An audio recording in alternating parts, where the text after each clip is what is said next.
Manifeste-toi parmi nous. Par tes dons et charismes.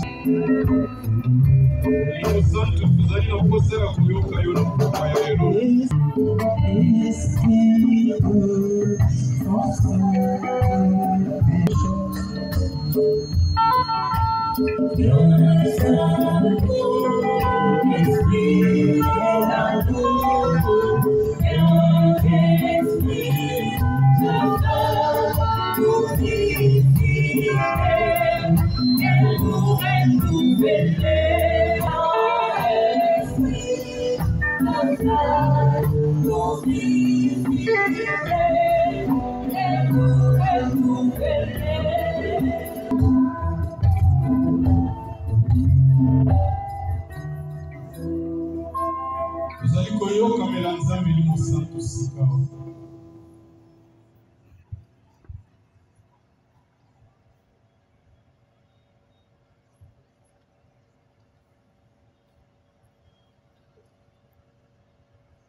Yesu assurance oyo kobenga conviction ya kobate o nazali kosala na kobanga eloko moko te parce que te simalanga nzambe azali. Amen. Il est vivant. Il est vivant. Qui? Betea mokonzi maboko pamba te. Nzambe wana azali. Alingi pe kopesa yo assurance. Nzambe wana lingi lelo tango kobima. Awa. Parce que j'ai l'assurance que là où il y avait la loi de condamnation, Dieu va me libérer. Là où il y avait la loi de la maladie, Dieu va me libérer. Même si médecins avaient écrit la loi en me disant que c'est fini, je sais que mon Rédempteur est vivant.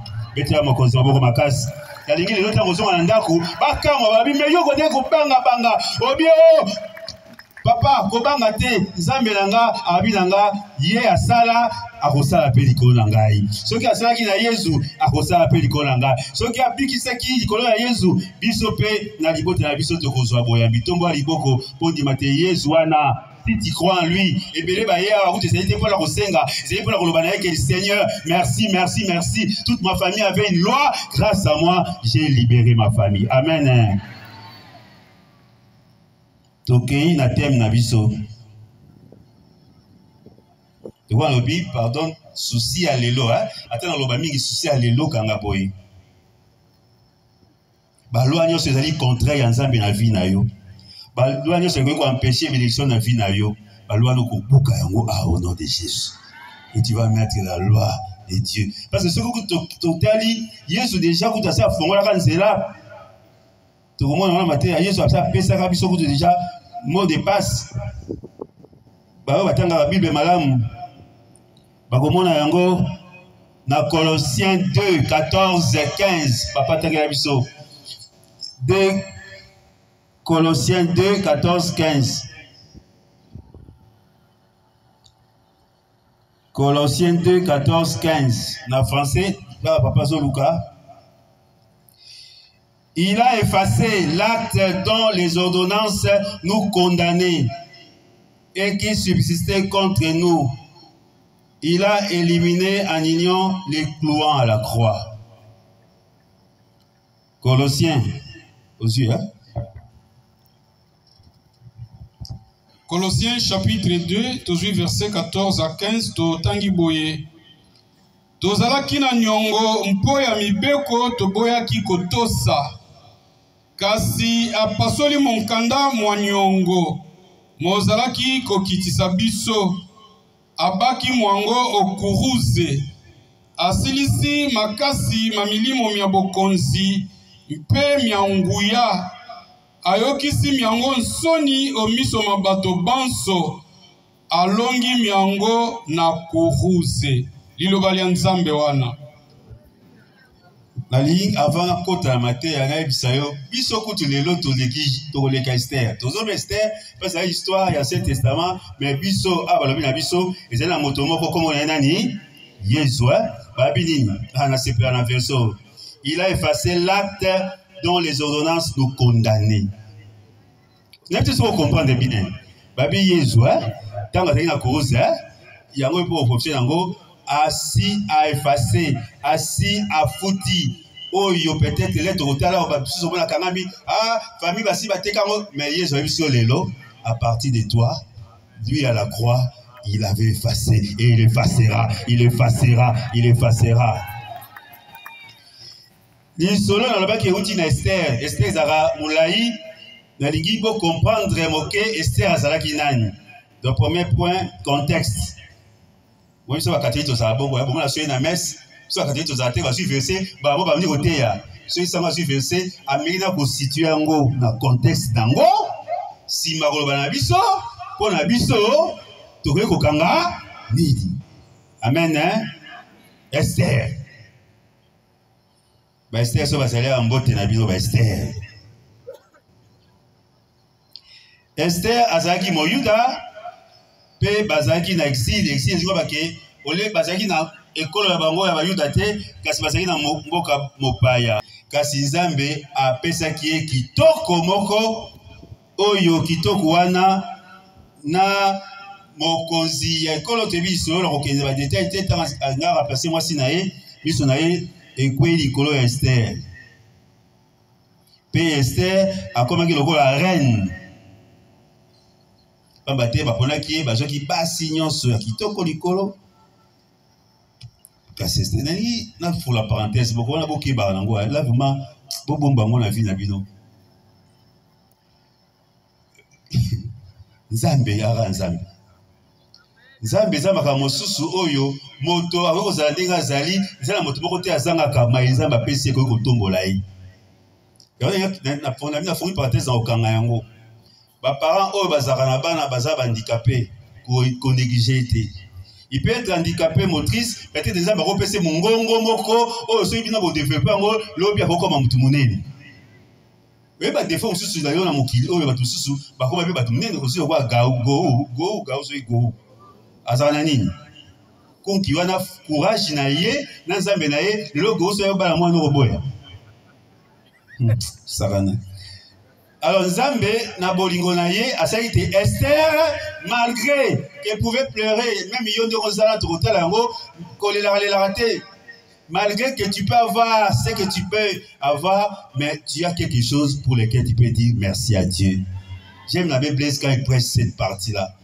Hein? Sois capable aussi de dire à Dieu merci. Oui Seigneur, je suis orpheline, mais Seigneur, tu m'as donné une bonne santé. Seigneur, je suis orpheline. Seigneur, tu m'as permis d'étudier. Seigneur, je suis orpheline. Seigneur, aujourd'hui, dans la maman m'a pas ça. Amen. Hein? Est-ce que ça va orpheline dans Zamba Kamola Laksa Mosapi? Komisa Nzambe, Obinzambe azaka orpheline, tala na nzela renouveau, na komi muta valeur, na nzela renouveau, tange loko Nzamba tombo na ngose musala, soki libala, soki nini, soki lopango, loba Dieu, je te loue. Top suba te bele bakase ke ba komona. Oloki so ba côté, tu verras. Le bala bango binonde, vous me verrez. Amen hein. C'est pour ça qui pas ka ma Nzambe, do tie bango be. Amen. Alors, il y a ça qui, orpheline, à Koti, à Bali, pas à Bokonzi, à Tikinda Konabango, et Tengama, à quel qu'on va dans la palais. Royal, merci, papa Bali. Elle va parler, que c'est un palais, royal. Yokali Kambo. Oui, tu vas s'arranger. Bango babani na vie na bango ya bayuda ya pasi exil Nzambe na mawana ye bokozatie biso pa ya Esther tukande ndeko moko komone Aman ye pasi ko sepa mokonzi motema na ye baby webi bokiliza ndenge eza batu mususu ozane pe problème te so yebi balongoli yo na musala bakotia pe ye yoki na kanzela na yo yoki na nzela na ye okalobi na yo moto ya mtema ya simba raté. Fais très attention à la vie. Si tu es vraiment un bon charismatique, si tu peux vraiment bien, sache que tu vas déranger les autres qui ne connaissent pas Dieu, qui te diront tu es sorcière, qui te diront tu es laxanini. Na laxanini le côté, na so sarate, ngana banga kalangate parce que Jésus est là. Yo sais moi si mutu makasi boye, na mutu makasi te parce que je sais que celui qui est derrière moi est plus fort que celui qui est dans le monde. Il est en moi, il est sur moi, il est à côté de moi. Quand je marche, je n'ai pas peur de rien. Bobo bamba sur na bino, bobo capter bolingi. Moi quand je marcherai, ba bisanga partout où mes pieds foule, ces pieds me sont donnés en possession. Amen. Yamoni va tout ce monde a au frigo. Yo la saranine. Kubanga te, yo se na la sarayeuse parce que ça va tout sous. Moi na tongo, a wotu na boni. Oza bien, bien. Na maboko, na mutu mamali kamunine parce que ye ba bisa soko boaki, moto ko la buka paralysie, mais il comprend pas. A boaki santé na santé, a boaki tu es toujours là, tu es en train toujours de marcher parce que tu lui dis je suis différent, je suis plus le même. Mes pieds avant de toucher quelque chose, Jésus me précède. Amen. Hein? Il est vivant. Aman problème aman ezaki ni bande koko kamwa. Aman problème na ye batobuki bandenge. Aman problème na ezaki alingi motonyo soso kaso leka afuka melayi. Il y avait quelqu'un qui s'appelait Mardoché. Le fou de Dieu, Mardoché. Moto nga sabela bato mobola teti. Boza Laksa Mosapi. On a fait ma soba. Komona, owe lukabiso, owe fukama, olobina kofuka malaka na kouza Yesu Christ. Yambo na yo, yandela na yo, okuta na kaka ejo. Amen. Alors Mardoché, on ne comprenait pas. Aïe, alobina kofuka mela hôtel. Donc on dit na kati ya motema, ama alobi okomona. nakola kisayo. Et puis bato basaka ndenge aza problème na man. Maïni ba yuda mopimba. Il y a des sorciers dans le monde. Il y a des gens comme ça, aza problème na muluba moko, aïni baluba nyonso. Aza problème ba soye nyonso, azabe ba soye nyonso. On dirait baluba nyonso za moko pas tisikedi. On dirait ba kongo nyonso za moko pas. Mbela makasi mukiliza mabe bandekolanga. Mukiliza mabe. Mutu so za ba problème na mutu moko alingi anyokola na ba innocent. Na ba yiba kamuna ete, alinga samo kingande na za. Mardoché alobi ndana ko fuka mate. Combien c'est que cela na mokonzi malamu? Ah na mama Mardoché ngongezati bobo mais tete dans Esther 3 1 à 6. Esther chapitre 3 verset 1 à 6 5 9. Moko ndi pesa ki sikoyo aman kanda wa commissaire ba tuyeso ba commissaire tout ça aleki me Mardoché kala na porte atalai afukamite. Quand on a moi si moko nena ta batanga la Bible moi ça comment les agina c'est vrai cela expose c'est vrai comment les agina c'est pour vite comment tout le monde a un set et le bac qui t'aime pour souci ma paix c'est nga mama mama olongo mimaka comment les amis Zerek bah il y a Zerek tout va Zerek parce que ça va comme bah maman vous allez voir moi c'est mon tonalité moi c'est dans le vide yozo ukana pourquoi pamba wana moyuda ils ont problème té yo moniye avant que tout décrire les agoromela à salelier tala poto. Il est vivant. Il est vivant. Balamoko, Mardoché Lobi, c'est quoi ça la vérité? Mardoché Lobi, au constant où Baké va être roi, soit roi Azil au Bokonaï. Azil au Bokonaï a commis.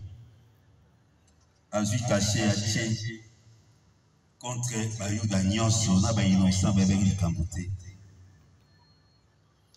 Deuxième grand point, attitude, il y a Esther. Premier point, le contexte, contexte, il faut comprendre.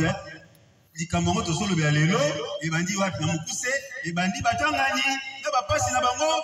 Esther, quoi c'est qui toko, a commis moi c'est mon consi tout ça, que de connaître Mardoché, a dit que c'est pas mon consi, kasi. Moto mosusu aye aman alingi kaka pasi ya moto mosusu bande ko na live c'est loko na moni na banga na makambo yango otika nga papa eza bato mosusu mokili oyo ba botaye asepela malamba batute akola kata ko pele no tambola bosi ma taba lo mutema bande bande eketi na ba stade bana bato bamoni mwa sambali ba simala bakoko na ba kaka ça montre le cœur du Congolais. Le cœur du Congolais n'aime pas voir une personne. On a pas français.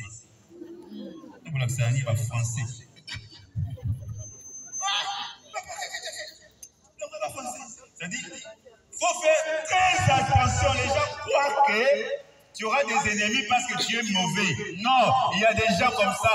Même si tu n'as rien fait, même si tu es innocent, il ne t'aimera pas. Il y a la famille de tes maris. Attends, monsieur, on peut se faire un peu de misatu. Au Kabul, on va foutre. On peut se faire un peu de foufou. On dit, Maka, yo. Il y a des gens qui ont Satan. On tire à Satan.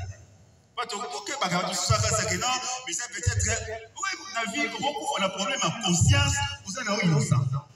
Tu commences à regarder, qu'est-ce que j'ai fait? Est-ce que peut-être inconsciemment, ce n'est pas toi le problème. Le problème est que son cœur est mauvais, son cœur est diabolique, il a le diable, il a le ténèbres, il ne veut jamais lui donner des machins. Yo sommes là, les télélos. Tu vois, c'est que là-bas, la chose jamais été à peau de nous. Il s'est la pesate. Doki. Quand tu peux ça, il s'est la doki. Souvent, le aman. Amen. Il est vivant. Amen. Uto zo saranga bendeli. Ayi tiki nazana. Bon, il y a quelqu'un cousin, il y a quelqu'un cousine. Nazana cousine nanga ou hasard tu on a vu faut que baga. Et puis na bana vie même sur basango faut faire très attention aux choses à l'église. Ba dis ba na baba no ebiba, il y a ba tu so na pesa rombote. Ba tu atangela bango à vos titres et qualités respectifs. Ozawa ba tu na ba discours ba bino à vos titres et qualités respectifs. Ozawa mais sont simples, faites très attention à la vie. Yezo sagala moto azo bateke azala cousine yo pele bisio bamsusu baboye balelo balo sagana yo isabi pas que Jésus derrière toi sagana yo isabi pas que la main de Dieu sur toi azo lukayo azo ba angolongo pa pamba na sagana yo na kolimu sayo kolimu saite parce que tu ne sais pas c'est lui qui est derrière lui tu ne sais pas c'est lui qui marche avec lui tu ne sais pas azala est simple azala honneur azala est orpheline il a l'honneur cette fille là elle a l'honneur mais il était le cousin de la reine. Mettez à mon cousin Maboko.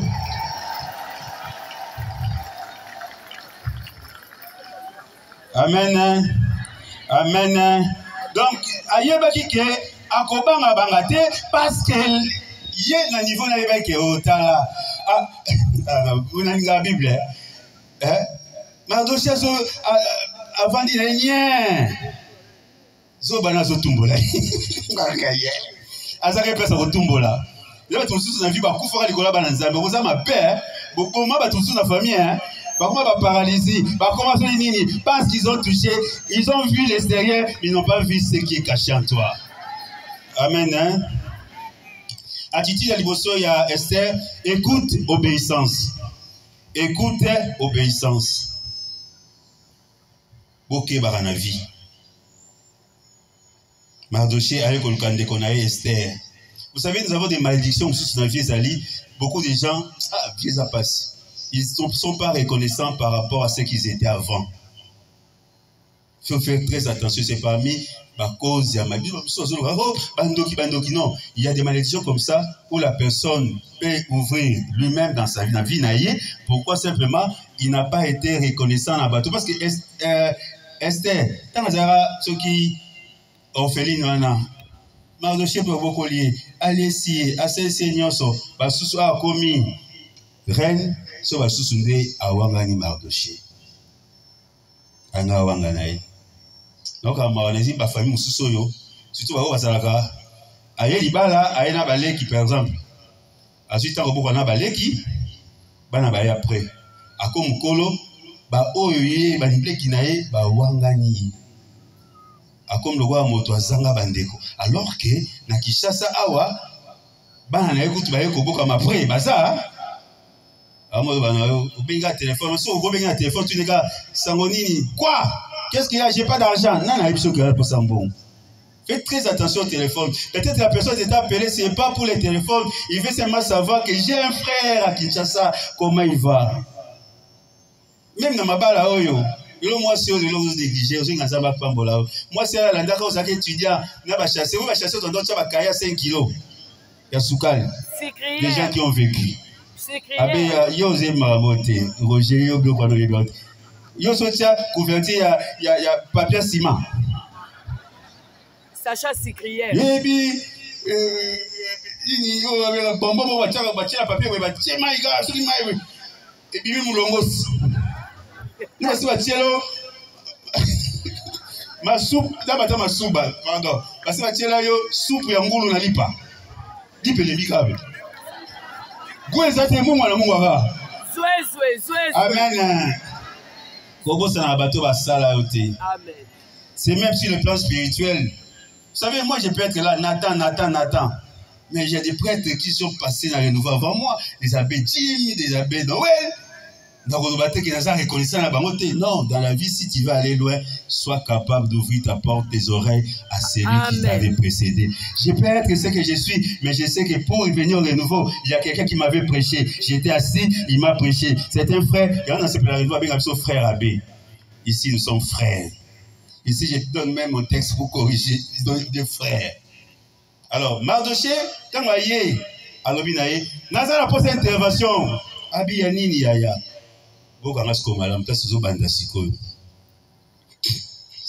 Faites très attention aussi à renouveau.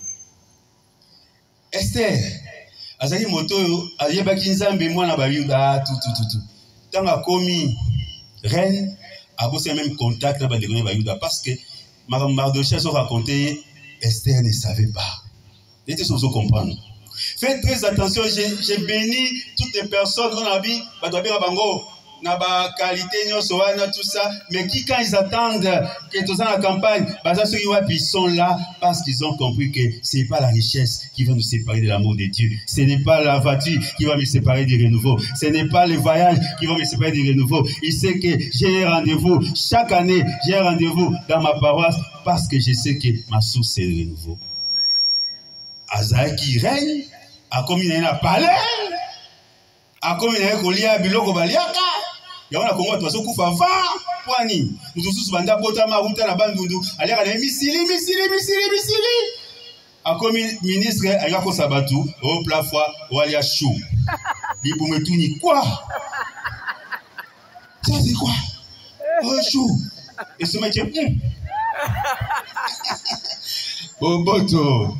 Eh boy, oh non, aliana na chilu bakuna sina matamba kuna aliana eba makelele ako mkoza ba ça to crevette. Et ce mec Panzi mais bon bam. Amen. Il est vivant. Vous savez, pas les misama se baza ba to ngate. Un jour na deuxième rue. Tous ça ba voisin église à compassion. Alors chaque vendredi, ils ont attention. Bon, bien comme ça, ministère, il y a intercession mingi pour Anine. Beaucoup de gens dans le nouveau bassin RR, dès que le ministère, ils ont quand ils dans l'évangélisation, non, dans le nouveau, un bon renouvelé peut tout faire. Un bon renouvelé peut prêcher. Un bon renouvelé peut faire l'intercession. Un bon renouvelé peut faire le social. Un bon combattre que l'homme de la société, c'est-à-dire tu as joué, tu ne savais pas entrer. Et tu as dit pourquoi je le dis? Parce que tu as le seul ministère un peu, au moins il a se trompé. On a dit que sous capable, il y a gêner, il y a aussi la mortification. C'est le seul ministère. Il y a mingi il y a pas mutuana à coûter les pénalités, à vous appeler l'aureté. Pourquoi je l'ai dit? La fille ici était tranquille. Beaucoup de chrétiens catholiques bazabon. Asambelaka. Bazaroli la ebana, bazaroli lebana, yatika na français mais ça latin. Il croit qu'il est en train d'être là comme papa, mais tu es là sur la présence physique.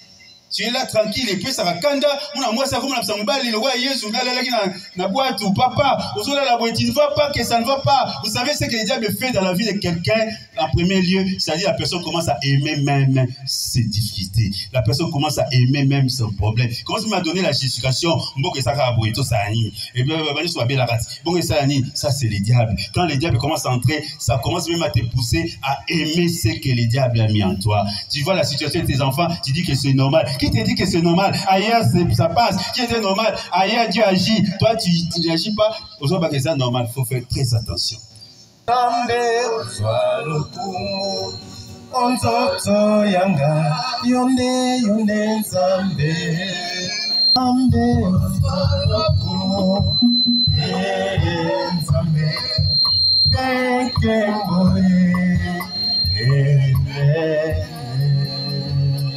Amen.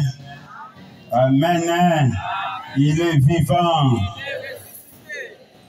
Ça ne va pas. Il est vivant. Je n'entends rien. Il est vivant. Qui veut qu'il ait ma boucle, ma casse?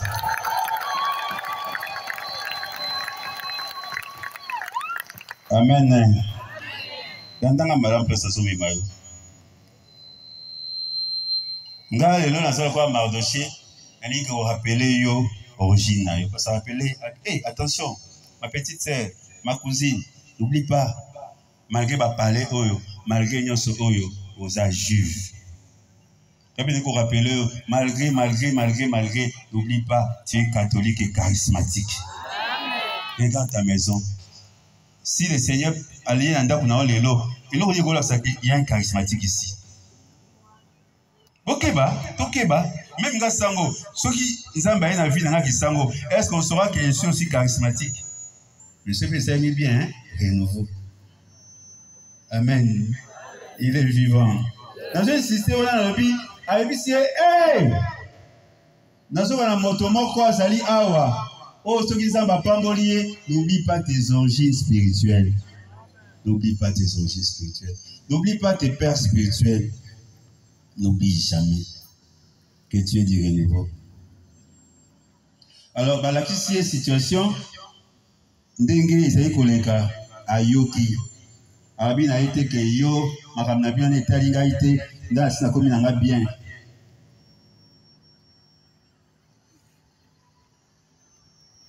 Abi naïe, secours ton peuple.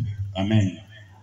Secours ton peuple. Puis le bas ensemble na li koloba, tomba le boko na yo. Au secours Jésus. Au secours Jésus. Pourquoi j'ai dit au secours Jésus? Mais les ya ba mindele ba okufa. Erreur ya moto, boke ba erreur ya moto, soki okomi sika moko, okasaki ko sambeleza po babola. Quand c'est bazo sambela po na kozanga, moto mo lebinanga osi bato bisale ye, l'église okufa. C'est faux, c'est pas connaître l'homme. Yaka kobikisa bandeko na yo. Esther a Télémi. Pe Mardochée va que le mot swinga la Bible lobi. N'espère pas échapper toi seul au sort des Juifs parce que tu vis dans les palais. Si tu t'étais dans les circonstances présentes, penses-tu que les Juifs seront sauvés en recevant de l'aide d'ailleurs? Non, toi et ta famille vous mourrez. Mais qui sait, peut-être que c'est pour faire face à une telle situation. Et c'est que nous sommes la famille dans le bimba. Bande kolanga dazo bango ya solo. Salaka makasi ko gâteau sambela pona moko sambela pa batepele koleka. Parce que ceux qui ont moko bongi, ba susu ba bongi te ki doki bandaka wana. On a fait mon souci, on a fait monsieur la famille Sonia. Bazo bandeli mutu réunion on a foufou. Oh tu as pas na pona foufou. Ce que tu dis beaucoup ma c'est mec qui n'a pas pour la nini. Oh pona foufou. Maintenant, bazo soit na. Non, cette année, maman sera au Canada. Non, au Japon. Non, il a déjà vu le Japon. Elle a déjà vu le Japon. Elle fait en France. Tu auras la discussion. C'est pour la discuter. Ça dit, il faut s'en habitude. Il y a. Libérer loi, mais ils ont pour la yomo côté. Et là, il y a un sens d'intercession. Esther a prié pour les Juifs qui ne connaissaient même pas. Elle ne connaissait même pas. Elle a soupété. Mais elle a dit que conséquences, il y a mal passé dans Bango, ils n'avaient pas passé dans tant souci dans le gouvernement, tant souci dans la provinciale, tant souci dans la pression au Salamoko, Kobo sans bisoté Baninga Batanzala. Amen. Amen. Kobo santé Batanzala Otozali. Kobo sanate.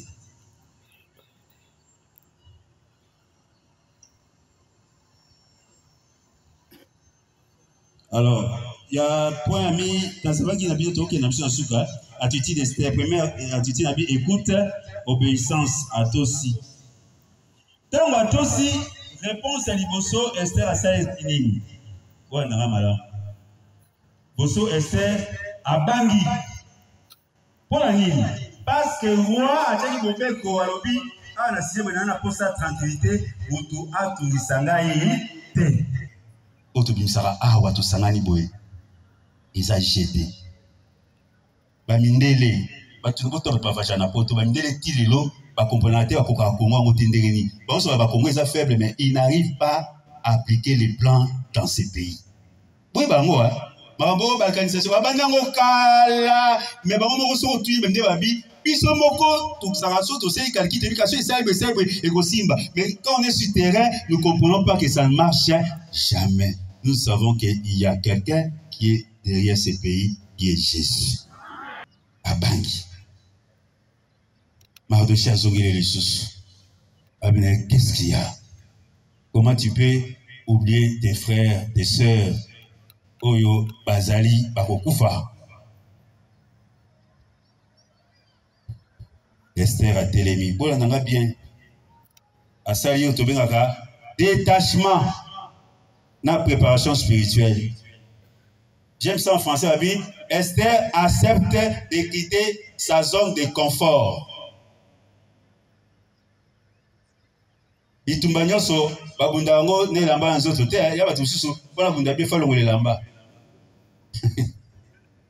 Esther a compris le moko. Il fatika zone ya confort. Biso va renouveler, biso va sango, biso va nani. Zambe azo ko rappeler biso. Ebele le kwa na ki baza susu na zone à confort. Fatika batika zone à conforter. Pauline Bissanga, il est parti, je n'ai pas parlé des absents, il est parti. Vous m'excusez vraiment. Mais je vais lui écrire ça à la camarade, comme il y a camarade. Dans la vie chrétienne, il y a des fois, il faut accepter de vivre sans confort par rapport à l'évangélisation. Et comme il passe les lois dans Mazambe, moto andima et nazo sambela, on dit ma souffrance. Nazo sambela, on dit ma difficulté. Nazo sambela, on dit ma passe. Nga Benatan, sokoyi Benatan, ya tu fongola campagne na Saint-Luc. Babi nga yaka 17h, 14h déjà, la vie doit se changer ça. On va sama yo changer et moi télé déjà va le voir vol aux États-Unis. Benatan, nous avons séminaire moko na Chris Molobeli. Obinani Mo, l'obéli.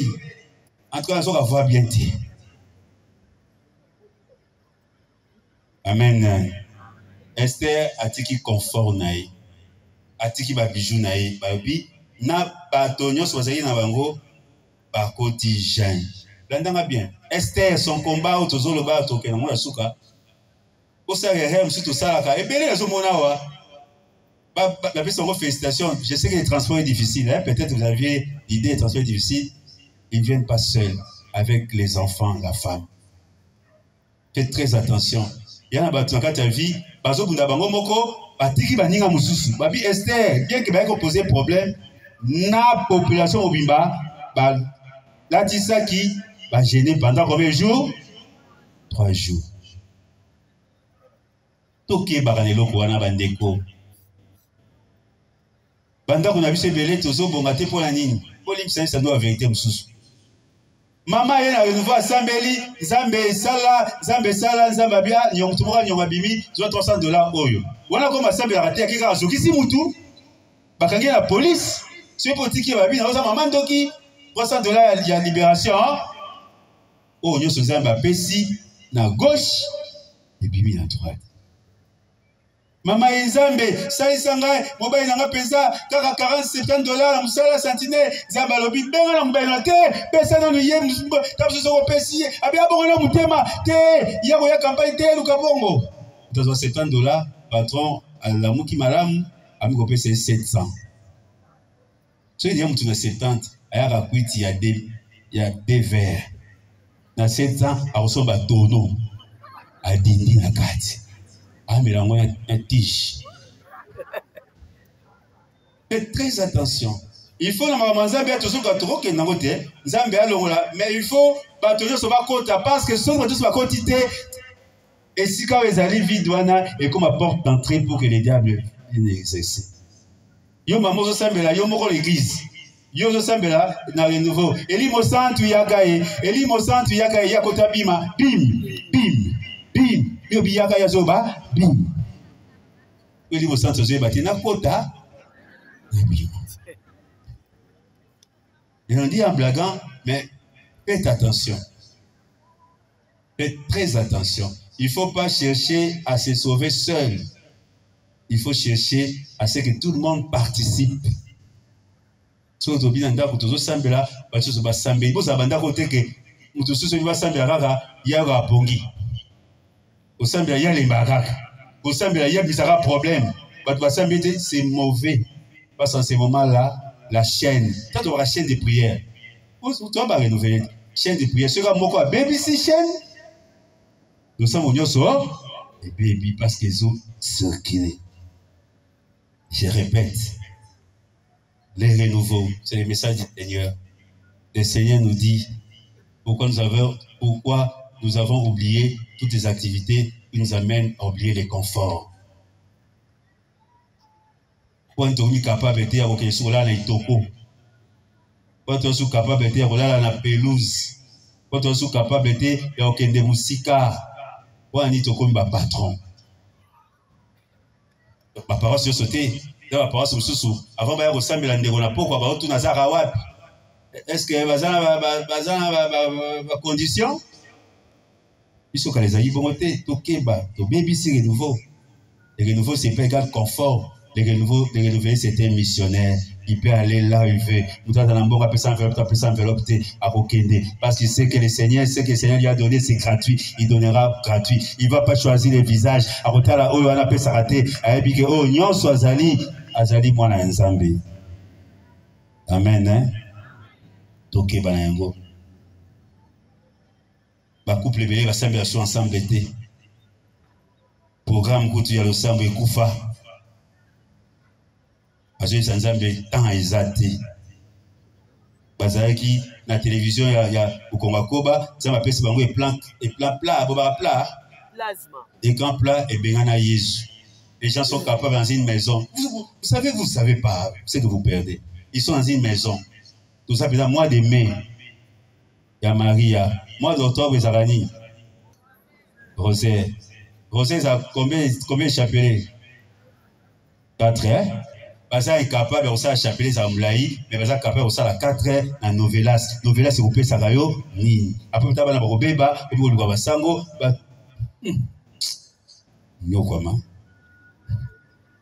C'est diabolique. Les enfants sont capables de rester pour les dessins animés, pour les films pendant 3 heures, 4 heures du temps. Mais quand tu leur dis d'échapper de 15 minutes, tes enfants te disent ah, c'est long, on est fatigué. Et toi aussi, comme aux papa moderne, tu laisses tomber.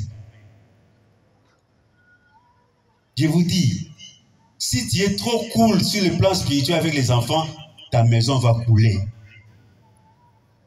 On ne joue pas avec cette histoire spirituelle. Beaucoup d'entre nous qui sont ici, au hasard, mais c'est parce que à bas âge, je vous ai fait entrer dans les chemins de nouveau. La richesse, la bénédiction, si tu ne fais pas attention, ça va te détacher de Dieu et ta famille sera vouée aux dessins animés diaboliques. Et tu es étonné que les choses ne marchent pas. Mais toi-même, tu ouvres une porte. Et quand toi, tu dors, tu laisses parce que si tu n'es pas comme la bambongo, on va tirer dans le même écran à bango. Tu connais les films qui regardent sans toi.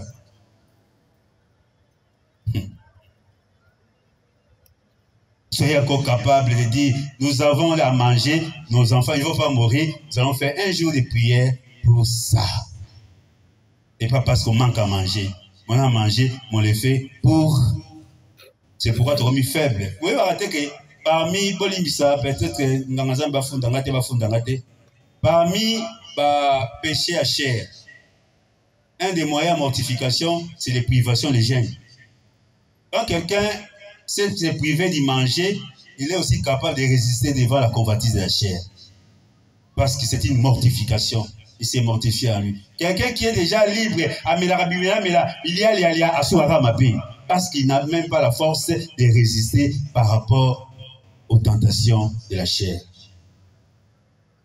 Des gènes, des privations. Et comme par raison, vous savez, nous les catholiques, c'est pas ça, on tombe, c'est bidon. C'est ça, tu gères. Oh, Jésus-Christ, ça, là-bas, à Géna pour la biso. À Géna, on a pour la biso, il y a mon frère, je au Kanga. Et comment lui-même dit, il y a des gens d'esprit qui ne sortent que par le jeûne et la prière. Vous ne lisez pas ça. Bien, tu as catholique, nous dirons, ils sont bien bolants. Mais là, masanga kana, taku tu batola ba yuda bandima masanga. Wa zeka genet. Yuda ndima. Vous êtes entré dans la perdition, puisque la personne ne sait même pas qu'à un certain moment, le temple du Saint-Esprit doit être purifié par les mortifications. De la même manière, il faut vider à un certain moment le véhicule des débuts, il faut vider, à un certain moment, il faut vider tout pour Yahuabi.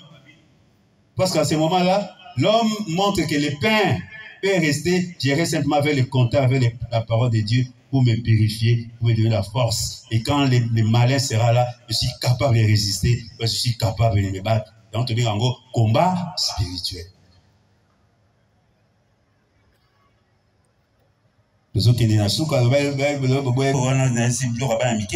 Apocalypse 1:8.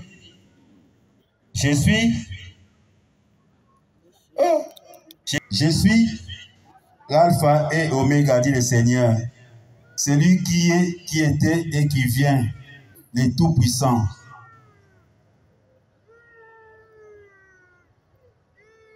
Dans une cité, dans un message, autour de mon intercession, par ça, ça m'a dit quoi, Zalia.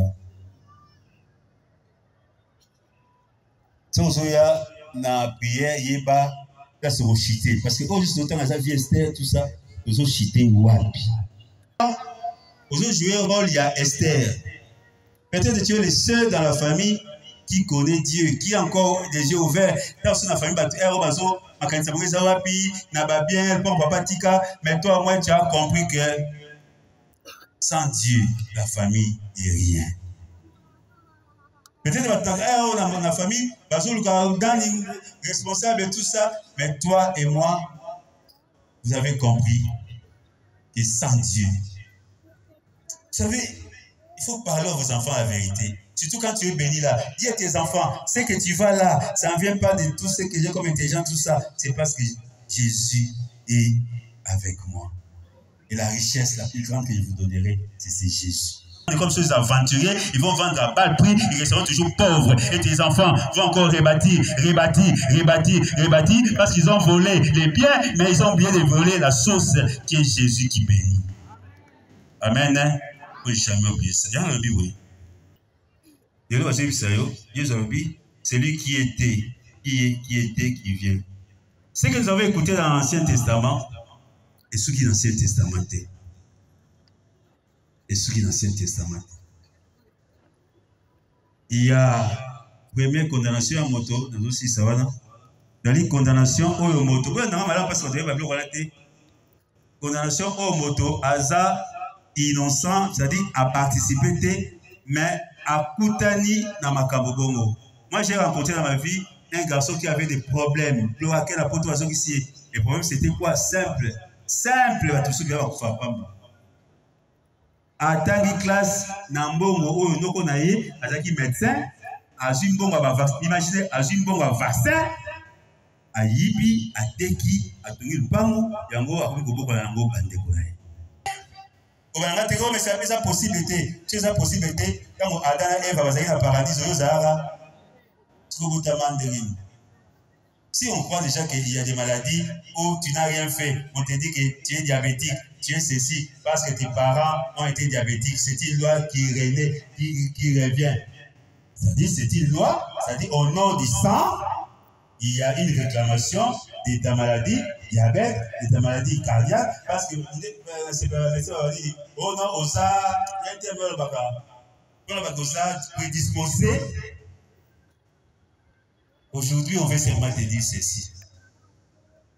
Si les médecins avaient écrit au nom de Jésus, on a vu des gens même où le médecin a commis, au médecin on dit que dans ce pays, avec sa conjoncture, tout ça, il n'y aura pas de développement. Mais toi, aujourd'hui, on va changer cette scientifique. C'est vrai, je te dis, prends ce moment au sérieux. Esther, une petite erreur, c'est toute la famille juive de Babungi. Petite erreur.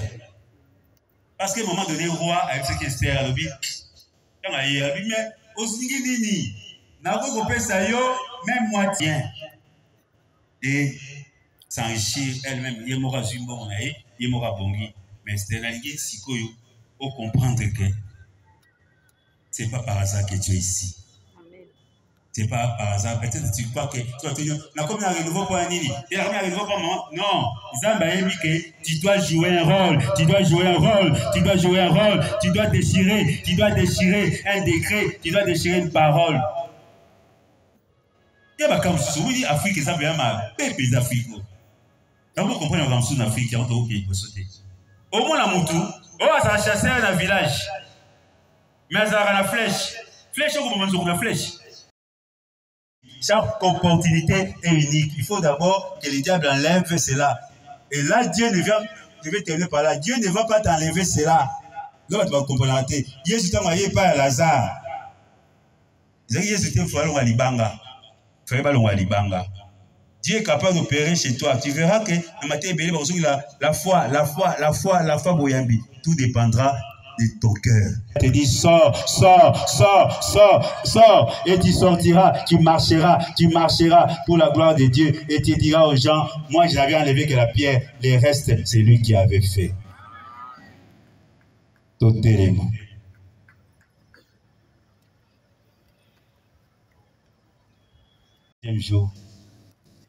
Troisième jour, tu mets en mode tridome, hein? Dans la Gandenge, Bandeko, Basaki, mais le il y a une dimension sous l'église catholique. L'église catholique, nous avons la chance, nous avons la grâce, nous avons beaucoup de prières. Un catholique peut même aller dans la grotte, il fait son chapelet à Zuibétion. Catholique a jeudi à Fukami adoration à Zuid bénédiction. Catholique a dans le tabernacle, Moutouazate, Alali, Abimokonzi, Nalobi Mingi, Yoyebi Ozamotemananga, Abiki. Catholique a capable d'aller à la messe, Abiki. Catholique a capable à Zela Kourouze, Abiki. À Namangege, Abiki. À même, comment on appelle ça encore? À Netitosa, Oketa Babola, Okendeko, Salaba, Action de grâce, Abiki.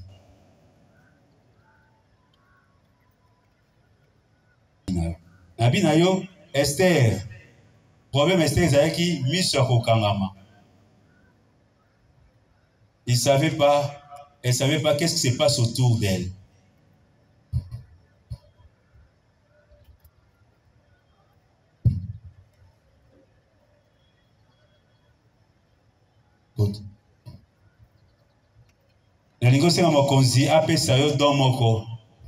Dans des discernements. Je vous dis, beaucoup sont en train de mourir dans leur famille, tout ça, puisqu'ils ont perdu beaucoup de leurs dons. Il y avait des gens parmi vous qui pouvaient sentir, qui pouvaient voir les dangers venir. Aujourd'hui, tu ne le fais plus. Donc, il y a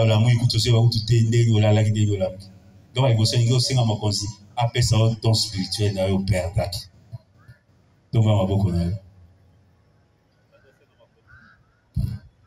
Tombola maboko senga mokonzi yebisa nzambe wana apesa yo don eyo bungisa tombola maboko to sambeli biso baso sambela ba mokonzi zongisa monguna ibaki. C'était ton antenne de vie.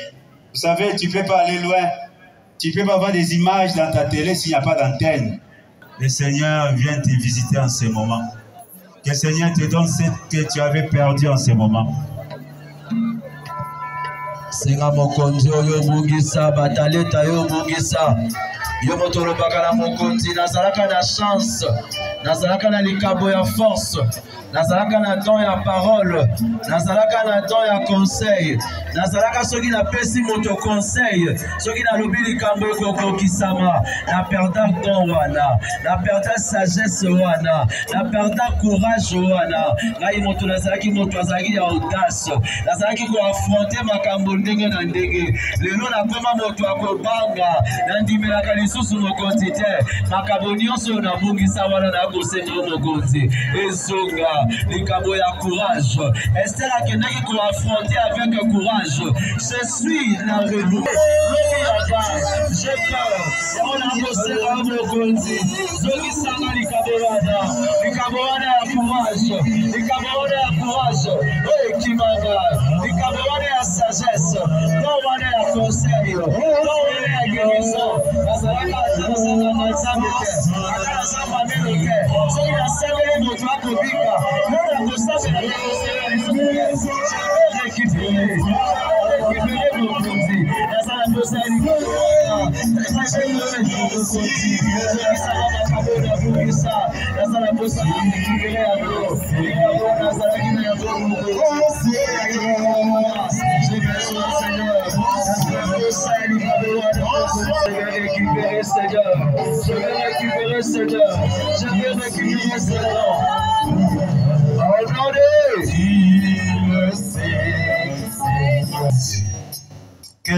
Quelle que soit la loi, je me rendrai auprès du roi. Dans mon cinquième cabot, il y a une seconde, Zambia Talisa au vinayo. Et là, on dit au moins la comme le roi a singandé, dit loi moko boye ya amina. Nous sommes la famille, nous sommes normal, mais toi, le Seigneur t'a montré qu'il y a un problème. Il y a quelqu'un qui avait signé.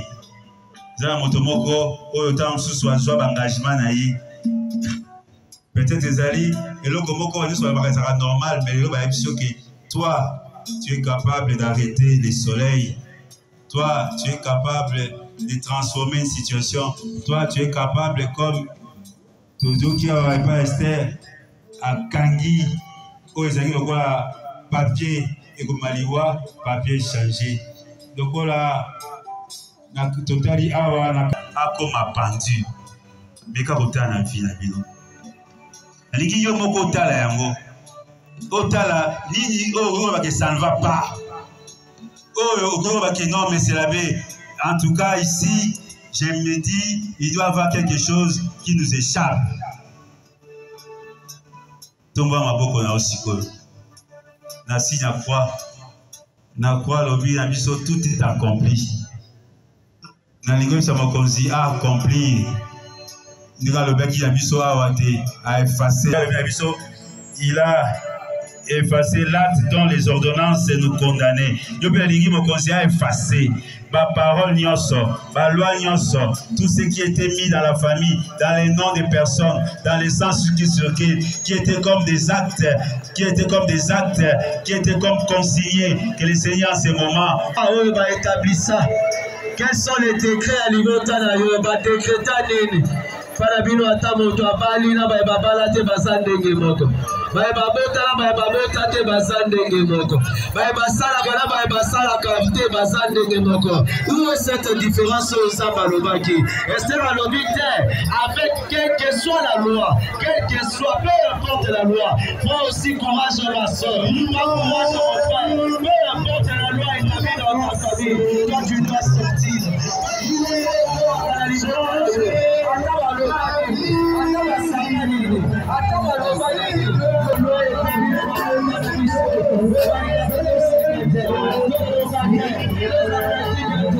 Quelle que soit la loi, je prends courage, je prends courage, je prends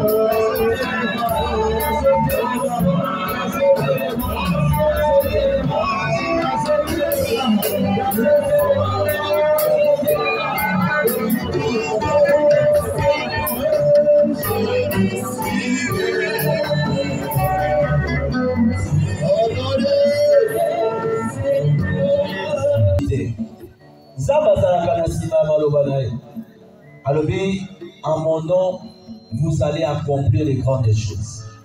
Alors, celui qui croit déplacera les montagnes. Peu importe la loi, moi j'irai. Dans la liberté, dans ma lame. Loi ni baloba. Nako sulana de komoko. Awa kalabigite tamona ko yokala tubela bande ko mosusu na simakuna. De komoko ayisinga besula be. Ngai na ko banga. Nako bala kalate awa. Nakali na libota na ngai. Naza mwasi moko te basi baze pele baba to bala kana biso. Mais biso nyonso ezalaka kaka boye ezalaka kaka boye. Nalingi na loba pe na yo tango mosusu oza pe na histoire ya lolenge wana. Tu dois savoir lolenge biloli na biso ekokana te lolenge pe makambo na biso ekokana te. Instrumental c'est là pour là, c'est là, c'est pas le temps de. Tu es la fille de Jésus-Christ. Soki na limota na bino bato bazwaka misala bazwa sote bakufaka kaka na niveau wana, toi tu vas dépasser ce niveau là parce que tu crois au tout puissant, tu crois à celui qui est au-dessus de toute puissance. Amen, amen.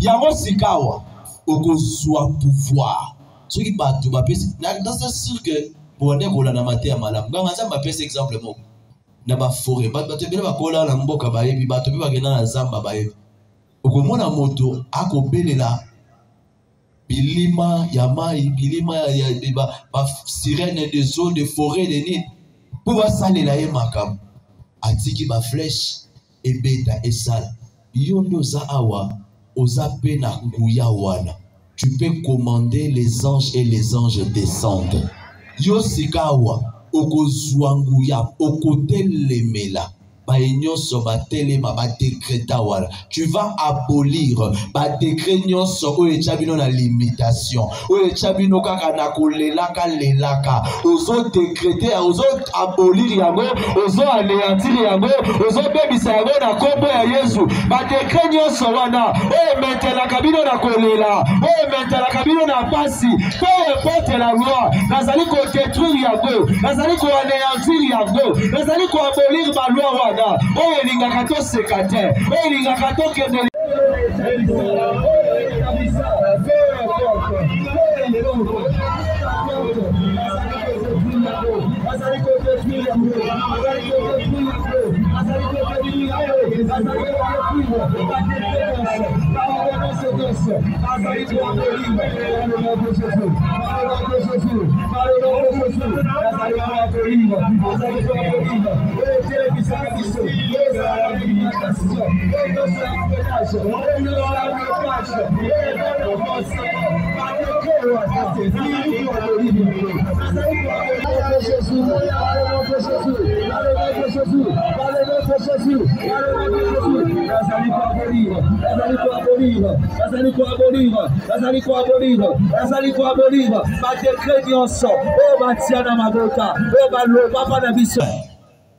Ozo intercéder pour aller botana. Il y a un exemple bapesi awa yo kanisa yenete za balobi motomoko akei atumbisa mbakaka pona ozo banani bantilope combien misatu to mibale mais abomi zamba mobimba obi elinga olobani na sagesse. Il y a des gens na mabota na biso bake ko luka bazwa ba cri pour bazwa mama solo mais ils ont sacrifié toute une génération. Nana kaka mwa nguya ese moko il y a 2 ans, il y a 10 ans, il y a 5 ans andimi fa bimbe beba atumbi zamba mobimba. C'est ça la sagesse. Tu connais yoso telemela. Il y aura une différence entre ceux qui croient en mon nom et ceux qui ne croient pas en mon nom. Sauf qu'il y a des gens qui ont scellé Batumba Samba, Bakanisi Batumba Biso, Batumba Te, parce que Nzambe, y a Bimisakama, y a Tanamur. Sauf qu'il y a la Batona Libota Nayo, Bakena Kosala ba pacte, Basala ba alliance, Basala ba contrat, Fobakunda, Bakoma Libota, ma soeur, mon frère, Yoka Madame, Yoka Posambe, Balobi, Moto, à côté d'Anda Kwanganga Bimaka Pamba Te, Nganga Balobi. Ça te la pèse à la pambate à récupérer. Au Komona, aux yeux à conséquence. Et ça n'a qu'à la moto, mon kala. Abanda kokota na saint des saints, ça n'a qu'à kanganga nzambe. Le lobby sonyo sotokota kana saint des saints. Ma soeur, mon frère, lobby na rose, na kosola na moto, mon bouteille, bisinga mesulabe. Biso tokomi 23 heures. Totamboli makolo kobanda, Saint Raphaël ti debono makolo. Tamoto utaki campagne. Ma soeur, mon frère, si ko kotambola nyoso les a ofele. Ukoebisa nzambe ngai makolo na ngai nyati na ndako nganga te nyati ndako nganga oyo aleki banganga nyonso on azo kende ko récupérer ba bénédiction naza ko récupérer ma bamboli naza ko kende ko récupérer bénédiction à génération na simalanga makolo oyo betaka makolo na mona capacité na koya campagne transport ezate nazo banda awa ti Saint Raphaël ti de bodo makolo nazo tambola ti kitambo makolo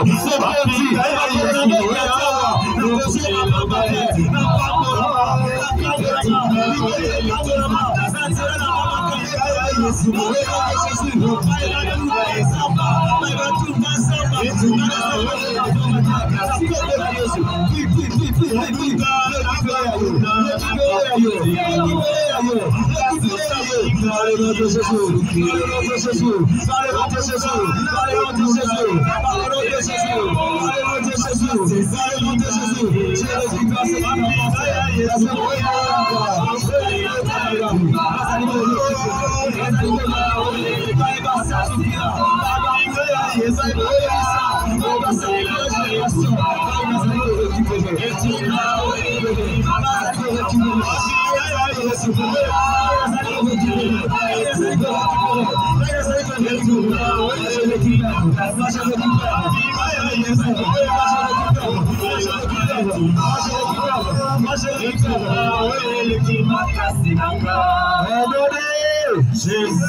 cette effusion de sang de Jésus. Ozosala kaka effusion moko ya misato oyo babengi la barbe arrachée de Jésus. Et la troisième effusion à sang, et ça le sang monnaie, beaucoup sont occasion au salaire.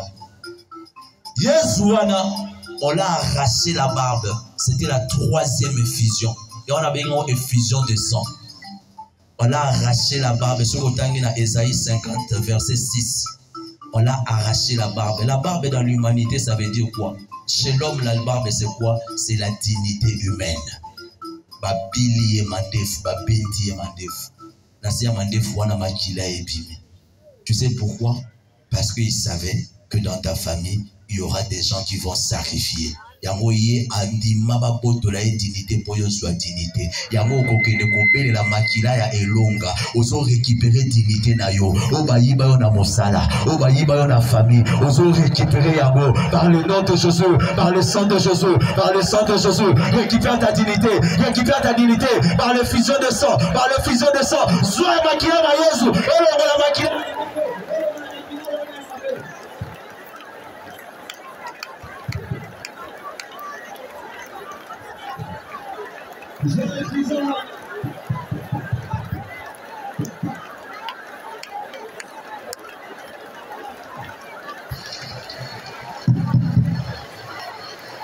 Ça la effusion de sang. Jésus a fait couler son sang à 7 reprises. On appelle ça la grande effusion. L'effusion de sang. Le sang qui coulait de la barbe arrachée, de la barbe arrachée de Jésus. Je récupère tout ce qui m'appartient. Jésus, moi je récupère le sang qui libère, le sang qui libère, le sang qui libère. Je récupère ce qui m'appartient. Là je récupère Naga, là je récupère dignité Naga, dignité à liberté Naga, dignité à Bananaga, Namakila Maëroga, Namakila Maëroga, dignité Babotola, dignité Baïba. Je récupère par le fusion de sang, par le fusion de sang, par le fusion de sang, par le fusion de sang, par le fusion de sang, par le fusion de sang, dignité Baïba, famille Nangezanga Koto, famille Nangezina Valeur, je fais comme Esther, je fais comme Esther, je récupère ce qui n'a télévité, liberté Kobikate, ce qui n'a télévité, la race sera exterminée, nous avons récupéré Makila Yaeronga, je récupère ma famille, je récupère ma relation, je récupère tout ce qui m'appartient par le fusion de sang, le fusion de sang. Nous avons récupéré ma poste Naga, nous avons récupéré mon salaire Naga, nous avons récupéré l'identité Naga, nous avons récupéré par le Naga, nous avons récupéré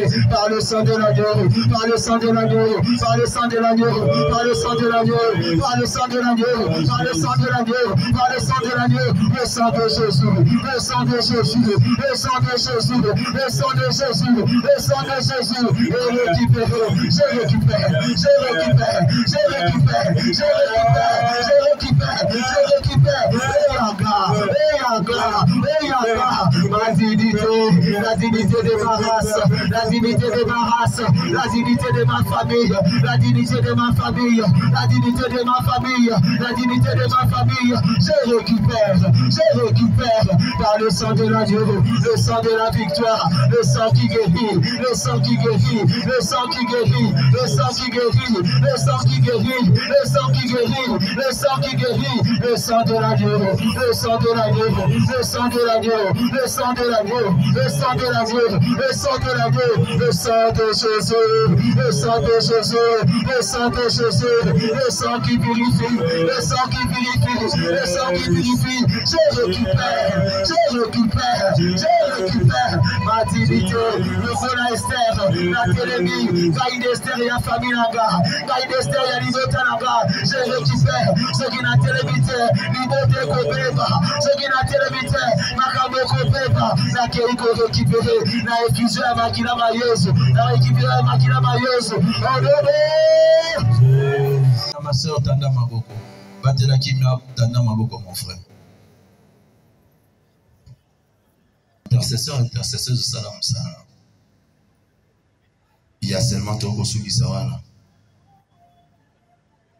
De la maquilate, on appelle ça les fusions des sons. Seigneur Jésus. Azobi Misayo. Yo tanda maboko karameso. Na seka ka kimia où tu vas sentir. C'est les fusions, c'est les fusions. Reçois les fusions du sang. Et logo la oya mabewana. Kanga miso tanda maboko c'est yo kota la gauche c'était kota la droite c'était les intercesseurs ne ba kota bola yo te tika. Reçois la purification. Yes. Ceux qui ont été limités dans la côté les malibota na simana o lo sambola o makila reçois. Le sang qui purifie, le sang qui purifie, le sang qui purifie. Le sang de Jésus, le sang de Jésus, le sang de Jésus, le sang de Jésus. Reçois le sang, reçois le sang.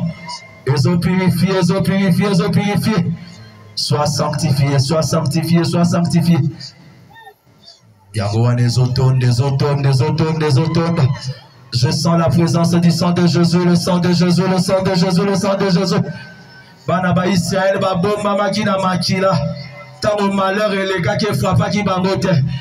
Makila, Vanezobom, Bayo, Makila, et le sang de Jésus. Les olongo, la maladie incurable. Les olongo, la macamama, reçois. Le sang de Jésus. Le sang de Jésus.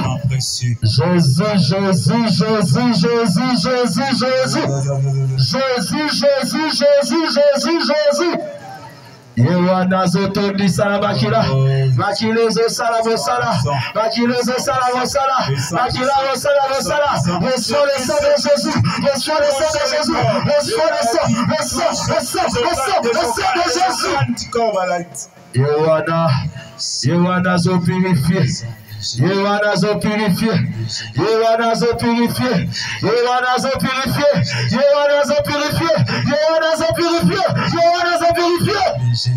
Le sang de Jésus. Reçois ta dignité perdue. Reçois ta dignité perdue. Reçois ta dignité perdue. Reçois ta dignité perdue. Reçois ta dignité perdue. Reçois ta dignité perdue. Le sang de Jésus. Le sang de Jésus. Makila maelonga. Makila maelonga. Makila maelonga. Makila maelonga. Makila maelonga. Makila maelonga. Makila maelonga. Le sang qui libère. Le sang qui libère. Le sang qui libère. Tanda maboko tika kota la batu bazo kwa na gauche na droite. Pourquoi tu ouvres les yeux? Par le bitika ba intercesseur, ba intercesseuse. Prie ma soeur, prie mon frère. Touche les organes. Touche les organes. C'est comme maquiller ça là. Donc ceux qui maquillent, s'il va remplacer Kaye Makila. Yo bazo remplacer Sika na Makila Maïloba. Reçois l'effusion de sang. Le sang de Jésus.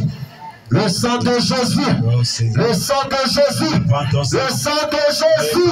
Le sang de Jésus. Le sang de Jésus.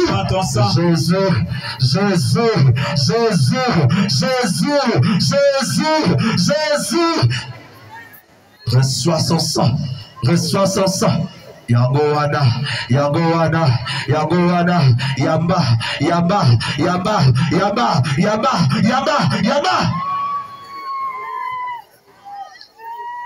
Le sang de Jésus se répand. Yewana sosa la purification. Azo purifier zoto yayo. Azo longola midonyo sanzoto. Azo sukola. C'est le troisième jour. Il était ressuscité d'entre les morts. Ozo bima la makile alibabe wana. Sors bima Bimana Makirawana, Bimana Makirawana, reçois le sang de Jésus, reçois le sang de Jésus, reçois le sang de Jésus, reçois le sang de Jésus, le sang de gagnant, le sang de victorieux, reçois, reçois, reçois, reçois, reçois, reçois. Le sang de Jésus, le sang de Jésus, remplis ces lieux. Remplis ces lieux, remplis ces lieux, remplis ces lieux, remplis ces lieux, remplis ces lieux, remplis ces lieux, remplis ces lieux, remplis ces lieux, remplis ces lieux, remplis ces lieux. Le sang qui libère, le sang qui libère.